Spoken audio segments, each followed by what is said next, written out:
Waxaan ognahay in masasku halis ku yahay noolaha waxayna sii daayaan sun.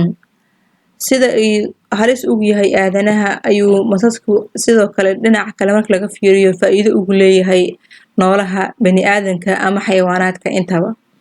Laakiin waxaa daran suntiisa oo sakamada ugu horeeya marka uu qofka arkaba uu ku sii daayo sunta. Dunida waxa ay maanta sameysay horumarada iyo cilmiga la gaaray waxa ay awoodaan in masaskii laga soo saaro faa'iidadii uu u lahaa bani'aadamka ama caafimaadkii uu u lahaa bani'aadamka. Laakiin dhibta laga marayo iyo qarashka la geliyayo awgeed bani'aadamka ama insaanku ma wada awoodo in uu iibsado daawadaas laga soo saaray oo qaali ah awgeed. Waxaa jirtay in carabtii hore ee dhaqan jirta geela ay dhaqan ama caado u lahaayeen in neefka geela ah markii uu bukoodo ay siiyaan mas ama maskiyo nool ay ku ridaan. Waxaa jira dufayliyaad mararka qaar ku dhaco geela oo geeli la xanuunsado. Carabtii horena maadaama ay ahaayeen dad saxaro ku nool nolol fiican oo ilbaxnimo ahna aan haysanin xilligaasna aysan jirin dhakhtar xayawaanada daaweeyo. Waxa dhaqan u ahayd in neefka geela ah markii jiridaas ku arkaan oo kale ama uu neefka geela ah ay ku arkaan in oonkiisii badan yahay.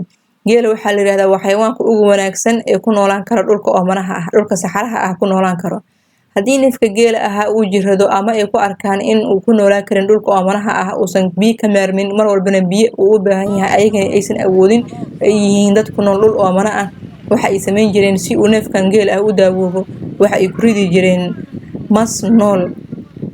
Waxay aaminsan inuu ku caafimaadi jiray waa uuna ugu caafimaadi jiray sida saxda ah walow maanta laga hormaray dhaqankaas ee dunidii ay leedahay dhakhtar daaweeyo xanuunada xoolaha ku dhaca. Sidii bani'aadamku u leeyahay dhakhtar ayuu xayawaanadana maanta u leeyihiin dhakhtar. Laakiin waxaa jirta in qaar kamid ah carabaha weli ay haystaan dhaqankoodii ahaa in maskiyo nool lagu rido neefka geela ah. Oo waxaa jiray video muddo adiga bilooyin ka hor ah soo qabsaday social media oo ah neefka geela ah oo mas nool lagu ridayo. Qofka haddii uu la socdo dhaqankii hore oo carabta ay lahaayeen waa uu fahmi karaa waxa laga leeyahay oo dan ah. Waxaa laga yaabaa in neefkaas geela ah uu jiro la buko oo uu bogsan waaye ama waxaa laga yaabaa in neefkaas uu oon biyo cabkiisii uu badnaaday oo badanna uu leeyahay uu yahay mid aan ku noolaan karin dhulkaas oomanaha ah.